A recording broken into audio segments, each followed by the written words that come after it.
Okay, guys, this is chapter 6. The title is Types. And what I'm going to do is just spend a couple of slides right now. This will be fairly short. Show you the introduction of kind of what the concept is, give you kind of a breakdown of where we're going to go in 5 subsequent uh, podcasts. But the I'm going to start with this slide, right? So a type is a set. And here's the thing. I'm just, I don't know if that's helpful, okay, as sort of a key to learning. I, I don't I don't know if I've ever really thought of types as a set until the author. It's not wrong, but I don't know if like here's a concept that I need you to kind of get your head around this notion of a type. And to make it really easy, I'm gonna attach it conceptually to another concept that you got to get your head around, which is a set. I just don't know that it's that natural, especially when the term type, kind of already says quite a bit and is fairly descriptive, right?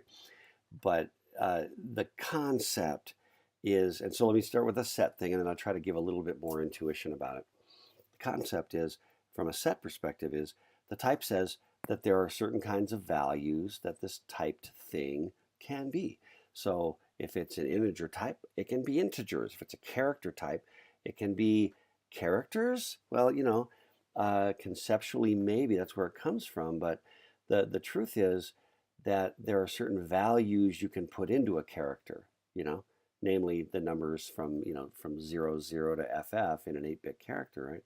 But the problem is that when you deal with programming languages, you have to sort of blend these concepts and the top, the first slide is kind of, or the first bullet, I mean, it's kind of like, these are the values the variable can have. And I just don't know how clear and intuitive that is, because the second bullet, a type is a set of values plus a low-level representation and a set of operations, right? In computer programming and high-level programming languages, or any programming language for that matter, including low-level, um, the notion of a type has everything to do with the really I'd look at it as two things. One is the low level representation. Like we talk about a character, we can say it was kind of built to hold characters, and we use that type when we're looking at chunks of strings. But the truth is, I also can just declare any 1 byte, kind of unsigned value, and I can make that a character, and it'll be within the valid range of values. But then you get to the second aspect, which is how do I interpret it? What does it mean to me? So if I say I've got a char, as they sometimes say, right, or this 1 byte value, I can think of it as a counter. I can think of it as a whole bunch of things if I only need 1 byte.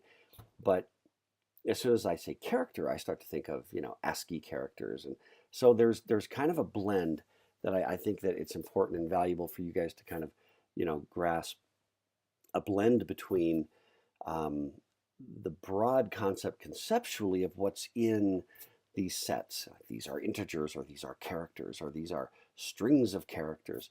There's a conceptual notion of what the values can be. And then there's actually more of like a numeric notion of what those values can be. And then specifically, again, bullet 2, like how many bytes do I have? What's the nature of that? Is it a two's complement, signed integer? Is it an unsigned, right? Because you get into languages like C or C++, and you get these uints, which are unsigned ints.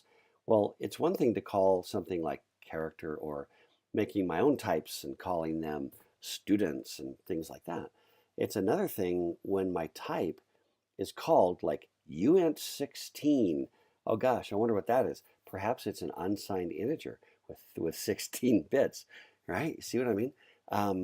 So that notion of that interplay between what I'm going to use it for and how it's represented in the hardware, and then and kind of how I call it, all kind of comes to play. But I think you get the basic idea, and then the notion of operations. There are certain operations that make sense. String concatenation, when the operator is attached to two strings, makes sense. String concatenation between two integers doesn't intuitively make sense, right? Because concatenation is a string operation. But it doesn't stop you from at least going, well, what if I wanted that?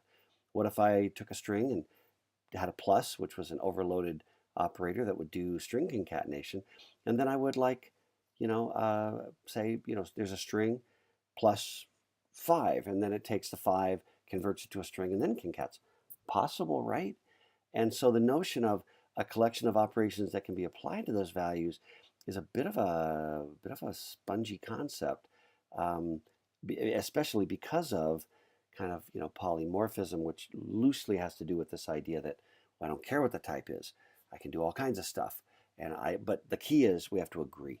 You still have to agree, and that's kind of like my little intro rant about just the notion of types, and the notion that a type is a set, frankly, is not a great intuition as far as I'm concerned.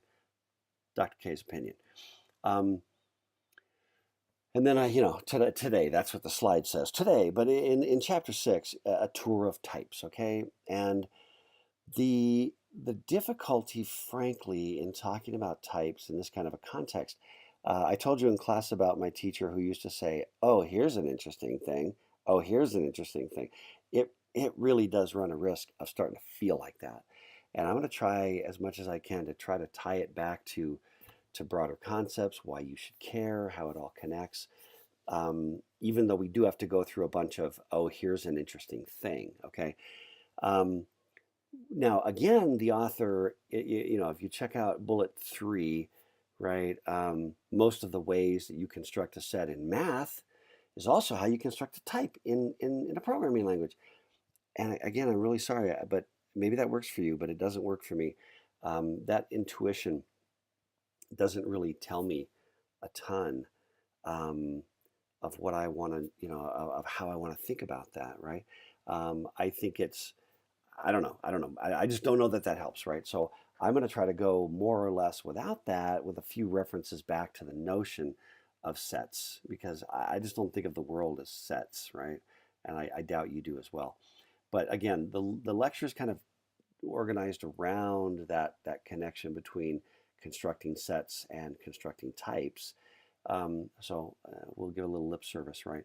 But I'm not gonna dwell on that too much. I think that types, because you're experienced at this level, I think types kind of stand alone at some level. And then here's our outline, and this is our last slide for this little introductory thing. He calls it the type menagerie, where we're going to talk about primitive types and constructed types. And I do think that the notion of primitive versus constructed types is really, really important to understand. And then kind of what we do with types, right? How we infer types, how we check types, how we determine that certain types are equivalent. These are actually fairly important programming language concepts. And as you move from language to language, again, one of the reasons we talk about these sort of issues in a class like this involving programming languages is you're going to be whatever, cutting your teeth, you're going to be a Java programmer, or you're going to be a whatever programmer. And and then you're going to get to this other language and you're going to be all freaked out like ML, because I don't ever have to say what the type is. Well, I do sometimes, but mostly not, you know. I just go, there's X. I'm making a value called X, you know, and I'm like, what type is it? And in ML we would go, well, A, I don't care, except for B, the language actually really cares. That's different, right? If I'm doing C++, I got to declare that type, then I know what it is because I said it, And then if I've got some variations, I can do casting and changing, and there's actually just a certain amount of just morphing of types without even saying anything in C++. There's stuff. Well, what I'm going to try to do with these podcasts on chapter 6 is give you kind of a background that's not just focused and stuck on one language, and not just stuck on one concept, but trying to expand your vision a little bit so that you can extrapolate later on when you see something. You're not freaked out. You look at that and just go, oh, okay. Oh, wow. That it's inferring the type. I don't have to say it in this language. Cool. I get it. Or when you do a certain thing, you're not freaked out by some weird language that allows you to concatenate an integer to a string, when you realize, oh, there's just a little overloading and some polymorphism, but I know what that is, so I'm not going to be as freaked out. And that's really, to me, the punchline, really, of the whole class. Um, but I'm going to come back. So there's 5 more. What I'm going to do there's going to be 5 separate podcasts, right? One about primitive types, one about constructed types, and then one of each of these other three. And I'm going to just sort of, jump from those to those in the subsequent videos.